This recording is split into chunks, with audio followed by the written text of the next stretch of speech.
Jigsaw puzzle की बात आई। Science is like an unending jigsaw puzzle. Every new discovery we make adds another piece to that puzzle. And you know the best thing about this puzzle? There is no limit to what we can discover. यानी कि science कहीं ना कहीं हम देखते हैं कि एक अनएंडिंग जिक्सॉ पजल है. जिक्सॉ पजल किसने देखा? ये ऐसे ऐसे ना ब्लॉक्स होते हैं, उनको ऐसे जोड़ते जाते हैं, जोड़ते जाते हैं, जोड़ते जाते हैं, हम जोड़ते ही जाते हैं. तो साइंस भी उस पजल की तरह है कि हम चीज़ें खोजते जा रहे हैं, खोजते जा रहे हैं, डिस्कवरीज करते जा रहे हैं, और हर एक डिस्कवरी उस पजल के अंदर एक नया पीस जोड़ती है. और सबसे बेस्ट थिंग इस बात है इस पजल की कि ये कभी एंड नहीं होगी. कोई लिमिट नहीं है कि हम कितना डिस्कवर कर सकते हैं. और जैसे ही कोई एक पजल लगता है इसके अंदर, पीस ऑफ नॉलेज लगता है, कुछ नए क्वेश्चंस जो है वो और उभर के आ जाते हैं, और फिर उन क्वेश्चंस का जवाब हम ढूंढने निकल जाते हैं. यानी कि एक पजल आया, उस एक पजल से रिलेटेड 10 और कहीं ना कहीं नए पजल्स आ गए, और फिर उनका हम सवाल ढूंढने लग गए. तो साइंस कहीं ना कहीं अभी आप ये देखो कि एक बहुत इंटरेस्टिंग सी चीज़ हो जाती है लाइफ के अंदर, अगर हमें ये चीज़ समझ में आने लग गया. और समटाइम्स जब हम इस पजल को कहीं ना कहीं कोई पीस जो है वो रॉन्ग पुट हो जाता है, यानी कुछ कुछ गलत चीज़ हम, या फिर किसी सवाल का गलत जवाब ढूंढ लेते हैं और बाद में हमें उसका सही जवाब मिलता है, तो फिर उस पजल को कहीं ना कहीं उस पीस को हटा के नया पीस लगा दिया जाता है. तो आप ये देखिए कि science is something not radical. यानी कि आप ये समझिए कि साइंस ऐसी चीज़ है जो कि कहीं ना कहीं कह सकते हैं कि उसकी कोई लिमिट नहीं है, उसकी कोई बाउंड्रीज नहीं है, और उसमें गलतियां होती है. तो अगर कुछ गलती हुई है तो उसे बाद में सुधारा भी जा सकता है.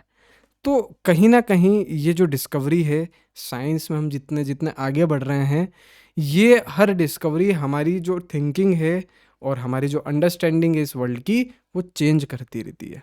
So as you go through the book, you will encounter the interesting ideas, do some thought provoking experiments, and see how some of what we will find out is useful in our daily lives. And guess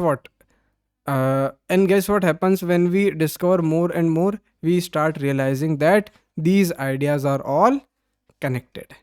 यानी कि आप जब इस book के अंदर जाते जाएंगे धीरे धीरे, आपको एक चीज़ मतलब नए नए इंटरेस्टिंग आइडियाज़ जो है वो आपको मिलेंगे. कुछ थॉट प्रोवोकिंग एक्सपेरिमेंट जो है वो आप चीज़ नोटिस करोगे, और कहीं ना कहीं हम ये चीज़ फाइंड आउट करेंगे कि ये जितने भी सब एक्सपेरिमेंट्स हैं ये हमारी लाइफ में कितने, डेली लाइफ में कितने यूज़फुल है. और जितना जितना आप खोजते जाओगे, खुद खोजते जाओगे, तो एक गेस क्या आपको दिखेगा कि मतलब आपको क्या एक चीज़ मिलेगी, आपको एक चीज़ समझ में आती रहेगी कि हाँ, ये जितने भी सब आइडियाज़ हैं ये सब एक दूसरे से कनेक्टेड है. ठीक है. So we'll start off by looking at our home planet Earth. It is the only planet we know that supports life, and it has an environment that we must protect. So there is an amazing variety of Earth, plants and animals that have managed to survive and thrive in different regions on this planet. You might have seen a seed grow into a plant, a caterpillar transform into a beautiful butterfly, and many more such observations. तो how do this plants and animals grow? यानी कि आपने इस दुनिया में कहीं ना कहीं एक चीज़ देखी होगी कि आसपास जब हम देखते हैं, हमारे आसपास की चीज़ों को नोटिस करना स्टार्ट करते हैं. जैसे कि फॉर एग्जांपल कि एक कैटरपिलर है, तो एक कैटरपिलर धीरे धीरे एक प्यूपा में बदल के और एक बटरफ्लाई बन जाएगा, क्योंकि बटरफ्लाई कैटरपिलर से बनती है. एक जो प्लांट, एक बीज हम पेड़ का डालते हैं नीचे ज़मीन के अंदर, और वो धीरे धीरे बड़ा, एक बहुत बड़ा सारा पेड़ बन जाता है. ठीक है. तो इतनी सब जब हम धीरे धीरे ऑब्जर्वेशन करेंगे तो हमारे दिमाग में भी ये सवाल आता है कि भाई ये जितने भी प्लांट्स और एनिमल्स हैं ये ग्रो कैसे कर रहे हैं, है ना? ये भी एक सवाल है. तो of course to grow we need food to eat, and specially in large and diverse country like India, food is so fascinating. Across the country we have different cuisines and there are many tasty dishes. What they are made of, how do we find out?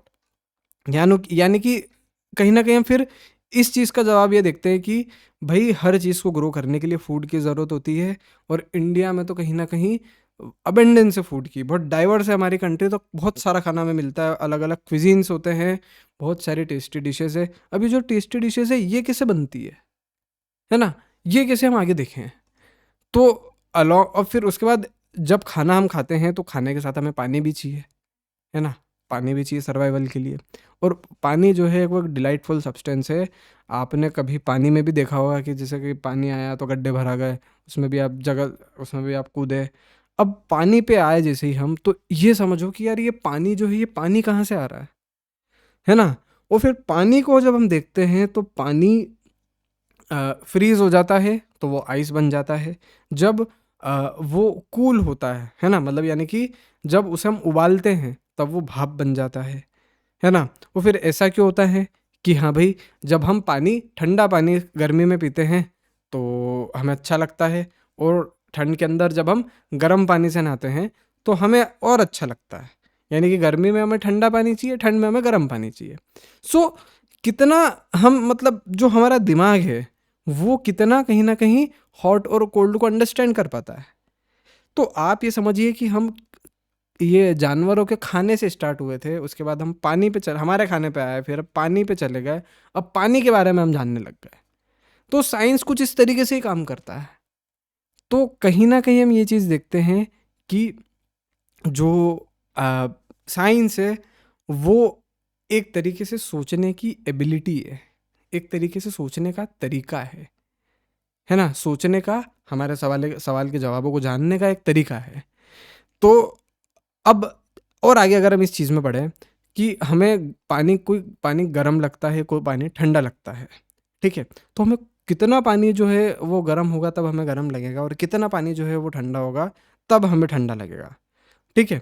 तो और कितना ज़रूरी है, या फिर कह सकते हैं कि कितने हमारा, जैसे फॉर एग्ज़ाम्पल कि हमें 10 डिग्री या फिर जमा हुआ पानी है, तब वो ज़्यादा हमें ठंडा लग रहा है ना? कुछ लोगों को बहुत ज़्यादा गर्म पानी जो रहता है, वो जब जाके गर्म लगता है, बाकी उन्हें फिर गर्म लगता ही नहीं है। तो कहीं न कहीं हम देखते हैं कि कितना जो गर्म है वो मतलब कितना जो गर्म है वो होना चाहिए, ताकि जिसमें हम सर्वाइव कर पाएँ। तो कितने ही सारे सब सवाल हैं। अब हम और इसे आगे देखते हैं।